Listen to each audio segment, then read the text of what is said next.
ಎಲ್ಲರಿಗೂ ನಮಸ್ಕಾರ ಸ್ನೇಹಿತರೆ.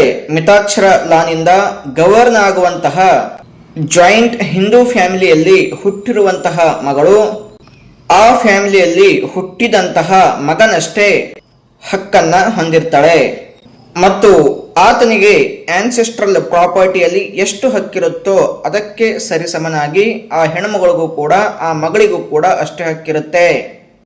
ಇದಲ್ಲದೆ ಆ ಪ್ರಾಪರ್ಟಿಯ ಮೇಲೆ ಏನಾದ್ರೂ ಲಯಾಬಿಲಿಟೀಸ್ ಅಂದ್ರೆ ಜವಾಬ್ದಾರಿಗಳಿದ್ರೆ ಆ ಗಂಡು ಮಗನಷ್ಟೇ ಆ ಹೆಣ್ಣು ಮಗಳು ಕೂಡ ಆ ಜವಾಬ್ದಾರಿಯನ್ನ ವಹಿಸ್ಕೊಳ್ಬೇಕಾಗತ್ತೆ. ಉದಾಹರಣೆಗೆ ಸಾಲ ಇದ್ರೆ ಅಂದ್ರೆ ತಂದೆ ಮಾಡಿದಂತಹ ಸಾಲ ಇದ್ರೆ ಆ ಸಾಲವನ್ನ ತೀರಿಸೋದಕ್ಕೆ ಮಗ ಮತ್ತು ಮಗಳು ಅಷ್ಟೇ ಸಮಾನವಾದಂತಹ ಜವಾಬ್ದಾರಿಯನ್ನ ಹೊಂದಿರ್ತಾರೆ. ಈ ಪ್ರೊವಿಷನ್ಸ್ ಗಳನ್ನ ನಾವು ಹಿಂದೂ ಸಕ್ಸೆಷನ್ ಆಕ್ಟ್ ನ ಸೆಕ್ಷನ್ 6 ನಲ್ಲಿ ನೋಡ್ತೇವೆ.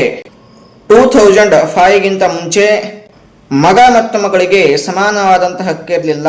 ಆದ್ರೆ 2005 ನಲ್ಲಿ ಆದಂತಹ ಅಮೆಂಡ್ಮೆಂಟ್ ನ ಕಾರಣದಿಂದ ಮಗ ಮತ್ತು ಮಗಳು ಇಬ್ಬರಿಗೂ ಸಮಾನವಾದಂತಹ ಹಕ್ಕು ಮತ್ತು ಜವಾಬ್ದಾರಿಗಳಿವೆ.